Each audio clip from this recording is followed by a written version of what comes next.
Artifact 6, Standard 3.1, ISTE Criterion 8. Implement learning experience for students to be empathetic and socially responsible. Create experiences for learners to make positive, socially responsible contributions and exhibit empathetic behavior online that build relationships and community. My seventh graders are taught and reminded to show empathy and social responsibility.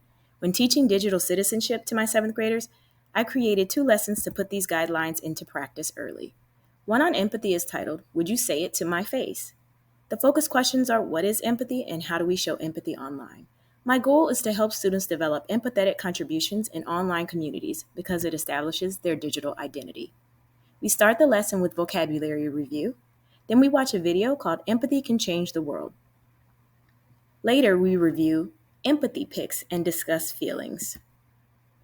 Students review the scenarios and images through guided instruction. They describe what they see in the picture or video, identify how the person may be feeling. Would you feel the same in that situation? What would you do if you were in that same situation? And then talk about a similar situation. These types of discussions are very helpful. Another lesson is about social responsibility. I titled this lesson, This or That. The focus questions are, what is social responsibility? And what does it mean to be socially responsible on the internet? My goal is to help students develop socially responsible responses in an online community. We start off this lesson with a question of the day. What is social responsibility? Students are able to define this within their group. Once they talk to their group mates, they can use the graphic organizer to really settle in on a definition. There's a word bank at the bottom that students can use to help guide them along if they're having any trouble. Students act out scenarios in pairs and provide feedback regarding social responsibility. Students discuss real-world connections to the scenario presented, and they're guided to be empathetic and socially responsible through these types of activities. Artifact 6, Standard 3.3, Criterion 10. Mentor students in safe, ethical, and legal use, including intellectual property. Mentor students in the safe, ethical, and legal practice with digital tools and protection of intellectual rights and property. I mentor and guide my students on the proper use of intellectual property. How? Through mini lessons, reminders, and through my own presentations. One such lesson is called Online Safety. I titled it Copyright or Wrong. The focus questions are, what is file sharing? How do you know what can be downloaded? What issues can arise if you download something that you shouldn't? And what is copyright? My goal is to help students make appropriate decisions when it comes to issues regarding legal and illegal downloading and file sharing. Students enter the room, they reach under their desk, and they have a sticky note that identifies them as being in Group 1 or Group 2. If they're in Group 1, they're part of the legal crew. If 2, they're the illegal crew. And students get to research online. After they define copyright, they find examples to fit their group. Finally, students present their findings. As students do their own research, they can use the graphic organizer as a guide for this task. Students present their findings to the class. If they find more vocabulary words, they can add it to the bottom of the graphic organizer in our vocabulary bank. Again, this opens up a lot of discussion for our students. Another way that I teach ethical and legal is through a lesson called I Spy. The focus question is, what is digital plagiarism? How can students cite sources of information appropriately? My goal is to help students make appropriate decisions when it comes to using information from someone else and presenting it as their own. This lesson also starts with a question of the day. What is plagiarism? By themselves, they write their own definition on a sticky and they park it in our parking lot. With a partner or with a group, they describe a time when someone copied them. They can use details and discuss how they felt. They use words and pictures. Students really like this task because they get to act as a detective. Students get to log on to CTLS, which is our LMS.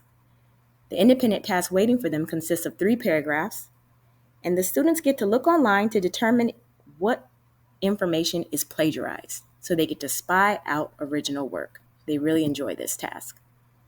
Through class discussion, independent tasks, and the sharing out of information, I mentor my students regarding their use of intellectual property. In addition, I create a safe space where students are free to ask questions and make mistakes.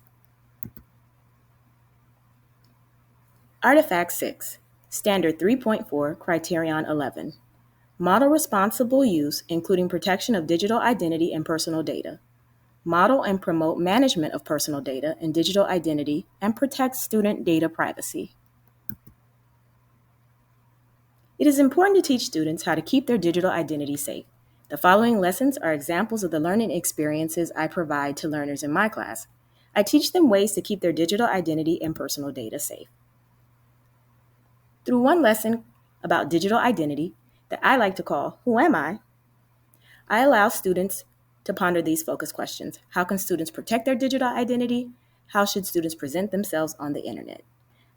My goal is to help students make appropriate decisions when it comes to online behavior because it establishes their digital footprint. With this lesson, I'm very vulnerable. I ask them if they think they know who I am. I allow them to do research about me on the internet and list 10 facts. In the end, they set personal goals about how they want to be defined online.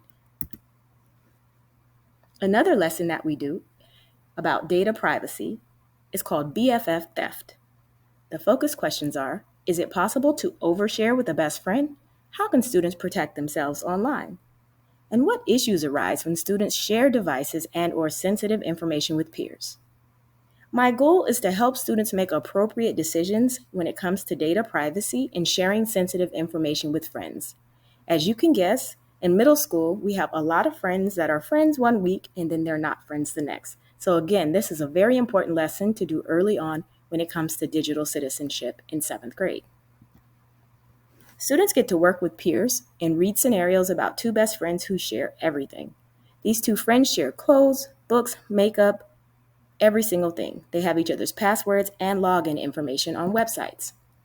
As students read the story, they respond to questions about data privacy and online safety. Students create their own cartoon about two BFFs in the end. Until they get to the independent task, they will ask questions like, when we argue, do you share my secrets with other people? Will we always be best friends? Is it safe for us to share passwords and login information? A lot of great discussion comes from these types of tasks. Through lessons and conversation reminders, I model the importance of privacy, digital identity, and personal data.